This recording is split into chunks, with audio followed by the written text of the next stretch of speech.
Gregory Peck was born Eldred Gregory Peck on April 5, 1916, in La Jolla, California, a seaside neighborhood of San Diego.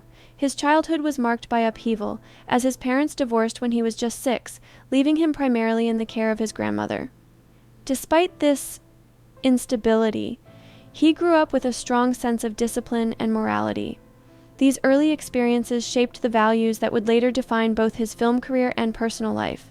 Peck attended a Catholic military school, then San Diego State Teachers College, before transferring to the University of California, Berkeley, where a chance involvement in theater ignited his passion for acting. Early career and Hollywood breakthrough. Peck made his Broadway debut in 1942, quickly attracting attention for his commanding presence, noble features, and deep, resonant voice. His emergence in Hollywood coincided with the uncertainty of World War II, and his roles often embodied integrity and quiet strength. By the mid-1940s, he was a major figure in American cinema. His performance in The Keys of the Kingdom, 1944, earned him his first Academy Award nomination, signaling the start of a remarkable career. Peck's reputation for dignity and professionalism allowed him to stand out in a competitive industry, and he became known not only for his talent, but also for the moral clarity he brought to his characters. Iconic role, Atticus Finch. Gregory Peck's most celebrated role came in 1962 as Atticus Finch in To Kill a Mockingbird, the film adaptation of Harper Lee's Pulitzer Prize-winning novel. The character, a principled small-town lawyer defending a black man falsely accused of rape in the segregated South, became an enduring symbol of justice and empathy. Peck's portrayal, marked by calm authority and emotional depth, earned him the Academy Award for Best Actor. He regarded Finch as the role he was most proud of. In 2003, the American Film Institute named Atticus Finch the greatest movie hero of the 20th century, a testament both to the character's resonance and Peck's powerful, nuanced performance. Versatility. Across genres. Over his career, Peck demonstrated remarkable versatility, appearing in war dramas such as 12 O'Clock High, 1949, romantic adventures like Roman Holiday, 1953, with Audrey Hepburn, and historical epics including Captain Horatio Hornblower, 1951, and The Guns of Navarone, 1961. Despite the diversity of genres, Peck consistently prioritized substance over spectacle, choosing roles aligned with his values. His performances were more than acting. They were expressions of humanity and moral conviction. Audiences connected with his characters because Peck brought authenticity and dignity to each role, earning respect from critics and fans alike, and establishing himself as one of Hollywood's most principled and compelling actors. Advocacy and humanitarian work beyond the screen, Peck was a committed activist and humanitarian. He was an early supporter of civil rights, closely aligned with Martin Luther King Jr., and served on the National Council on the Arts under President Lyndon B. Johnson. He spoke out against the anti-communist blacklisting during the McCarthy era, taking principled stands when many in Hollywood remained silent. Peck's fame became a platform for justice rather than self-promotion, allowing him to advocate for marginalized communities. His moral clarity extended beyond acting, earning him the Jean Herschel Humanitarian Award in 1968 and the Presidential Medal of Freedom in 1969, honors recognizing both his artistry and dedication to social progress. Personal life and first marriage. In October 1942, Peck married Greta Kuusinen, a Finnish-American woman born in 1911. Their marriage coincided with the early years of his Hollywood career. Greta, grounded and supportive, helped stabilize Peck's personal life while he pursued his burgeoning career.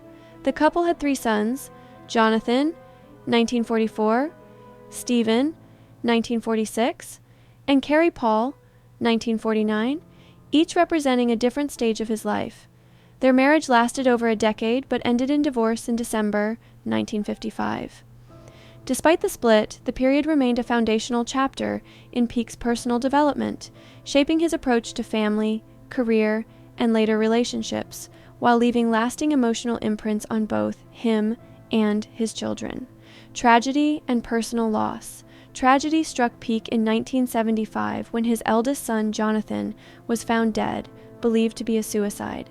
The loss profoundly affected him, and Peck openly acknowledged the enduring pain, saying, "You never get over a thing like that."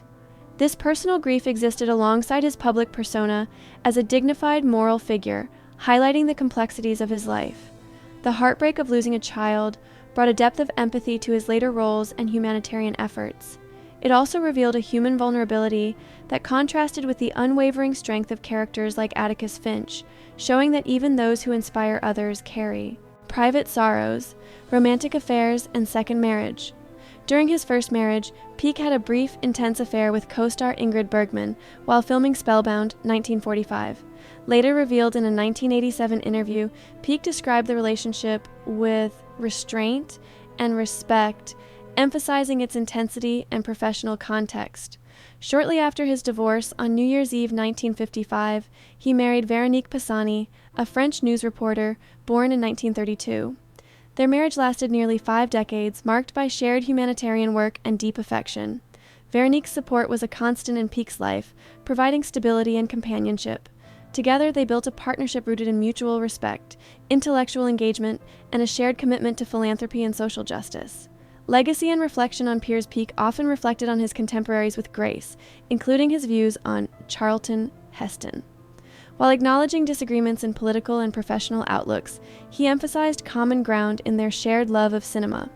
Peck's ability to separate admiration from disagreement demonstrated wisdom and humility. His reflections showed that professional respect and personal integrity could coexist with differing opinions, offering insight into both Peck's character and his approach to life. By highlighting the humanity and dedication of others while maintaining his principles, he modeled a rare balance of honesty, tolerance, and dignity, underscoring the moral consistency that defined his public and private life. Final years and passing. Gregory Peck passed away peacefully on June 12, 2003, at the age of 87 in Los Angeles, California, due to bronchopneumonia. He was surrounded by his devoted wife, Véronique, who had been by his side for nearly 50 years. His death marked the loss of one of Hollywood's most respected figures, whose career spanned 5 decades of distinguished work and humanitarian effort.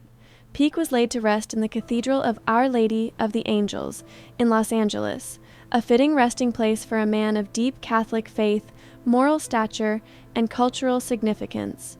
His funeral reflected the admiration and respect he commanded across generations. Funeral and cultural impact. Peck's funeral was attended by luminaries from film, television, and music, illustrating the breadth of his influence. Brock Peters, who played Tom Robinson in To Kill a Mockingbird, delivered a moving eulogy, celebrating both Peck's artistry and his unwavering moral compass. Colleagues such as Sidney Poitier, Lauren Bacall, and Michael York, alongside music legends like Harry Belafonte and Lionel Richie, gathered to honor his legacy. The ceremony highlighted Peck's enduring impact on American culture, showcasing the respect he earned through both talent and character. His life, both on and off screen, remained a testament to dignity, integrity, and compassion, inspiring audiences and peers alike. Enduring legacy. Gregory Peck's life was defined by artistic excellence, principled choices, and humanitarian commitment. From his breakout Broadway debut to his iconic performance as Atticus Finch, he left an indelible mark on American cinema. Beyond acting, his activism and advocacy reflected a dedication to justice, equality, and human dignity.